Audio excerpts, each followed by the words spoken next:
So magandang araw mga boss. Ngayong araw na to ay mag-install tayo ng drywall gamit yung metal stud at metal track. Mula sa pag-install ng metal track at metal stud, tamang pagre-rebit, tamang paglalagay ng dugtungan hanggang sa matapos ito. Pero bago mo ng lahat, intro muna tayo.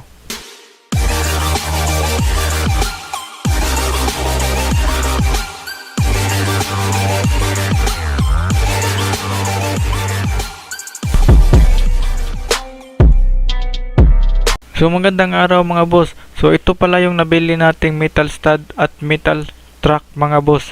Yan. So ito yung metal stud mga boss. Bali yung presyo ng ating metal stud ay 161. So makapal na yan mga boss. So 161 yung kada isa nito. At yung metal track natin mga boss ay 144. So mas mura konti yung metal track kaysa metal stud. So ito yung metal track mga boss. Yan.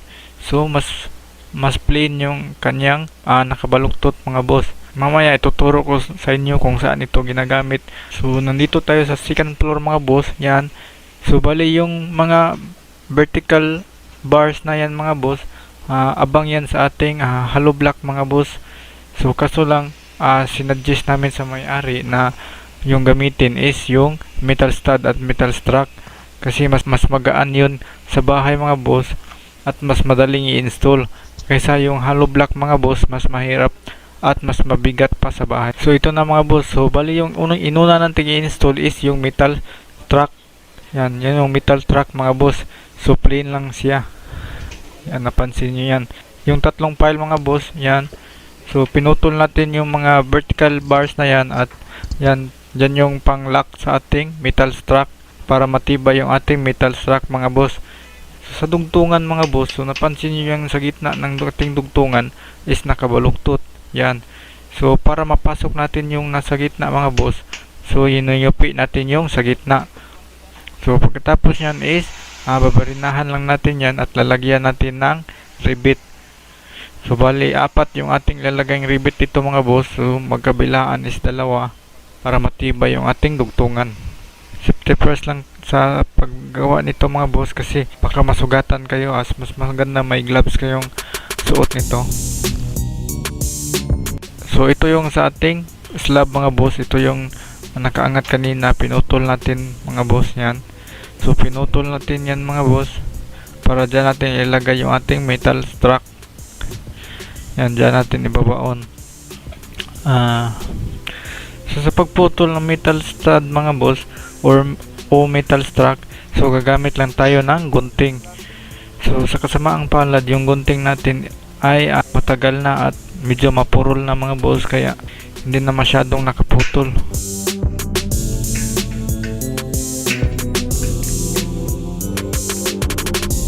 So next naman natin i-install is yung metal stud. So ito na yung metal stud mga boss. Ito na yung naka-vertical. So yung naka-horizontal mga boss, yan yung metal track.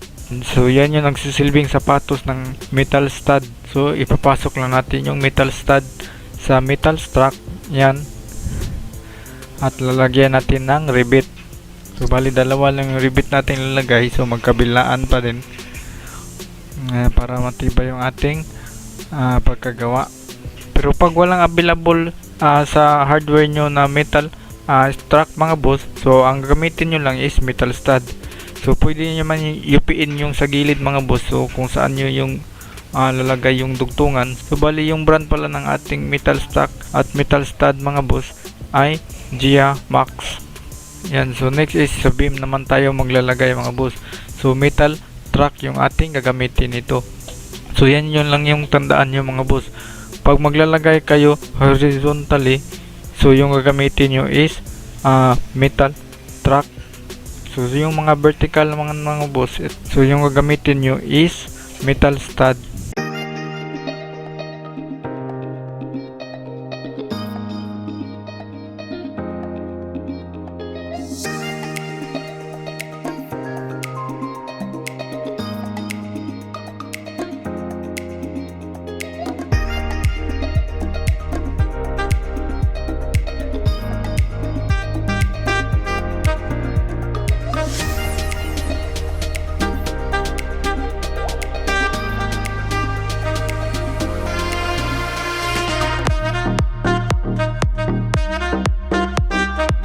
So bali ito nga pala yung jealousy nating sinusukat mga boss yan. Mula dyan sa gilid hanggang dito. So bali isang face lang ng jealousy yung ilagay natin doon sa gilid ng dalawang room.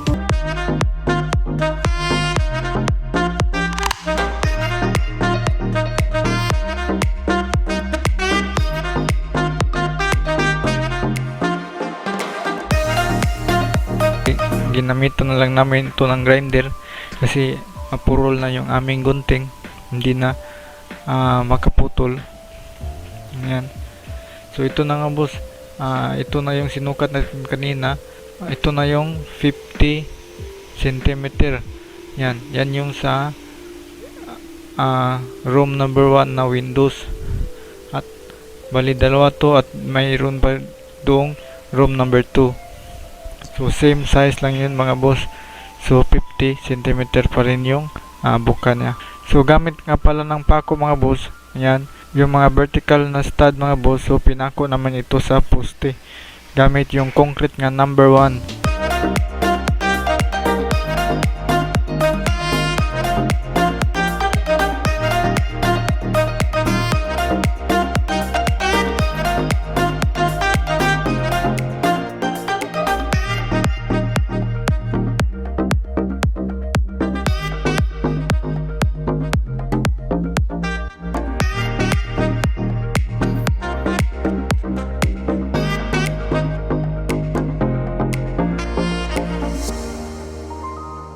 So next naman is doon naman tayo sa ating terrace. Yan. So bali yung terrace mga boss, gusto kasi ng may-ari na medyo lumaki yung isang room, kaya yun in extension yung terrace. Ganyan. So bali hinati yung terrace mga boss. Yung kalahati is yung terrace at yung kalahati is yung sa kwarto na mga boss. Ganyan. So yan, hinati yan dyan para dagdag space sa ating kwarto or sa room. So, dyan banda na yan is natapos na yan mga boss at meron na yan yung abang sa ating mga jealousy. Yan yung dalawa yan. So yan yung abang sa ating jealousy. At ito naman yung sa harapan mga boss, ito yung sa ating terrace. So malaki yung windows nito. Plano ng may-ari is lalagyan ito ng sliding kasi nasa harapan kasi ito ng right of way. Mas maganda yung sliding mga boss kaysa jealousy. Bali napansin niyo yung tangsi na yan mga boss. Bali yan yung level sa ating vertical na mga stud para hindi siya para nasa level lahat yung ating metal stud.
Mga division mga boss, yan is 2 feet mga boss, ganyan. So 2 feet yan dyan para sa ating mga dugtungan ay papasok pa rin yan, para sa mga dugtungan ng ating plywood ay magkadugtong sila sa gitna, ganyan. So 2 feet. So yan, maliliit na ritaso na yan mga boss. So pwede pa yan natin gawing division. So idudugtong lang natin yan para gawing division dyan. So pwede na yan mga boss. So basta nakaribit lang ito ng maayos. Sinimulan nila itong gawin is 8 AM hanggang ngayon is 3 PM. Hindi pa nag-iisang araw ay malapit na silang matapos. Bali inuna nila yung sa gilid mga boss bago yung nasa gitna. Ayan. So bali ito so itong bakal na to mga boss, so hanggang dito yung ating metal, hanggang dito yung ating division. Ayan. So yan. So bali yung nasa labas na yan is terrace na yan. So yan yung sa poste na yan, dyan natin ilagay yung ating division. So ito na yung ating, yung natitira na yan is yan yung sa ating terrace.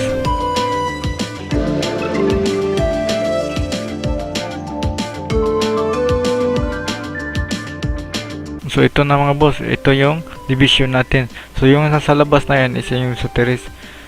So may isa din tayong windows yan mga boss. So bali ang ilalagay din natin diyang windows ay yung sliding, kasi nasa harapan kasi yan ng bahay. A few moments later. So ito nga pala yung hagdanan mga boss, papunta dito sa ating second floor. Yan. So ito yung hallway natin. So umatras tayo ng 12 inches niyan mga boss, para mas malaki yung ating hallway. Ganyan. So ito yung unang row mga boss.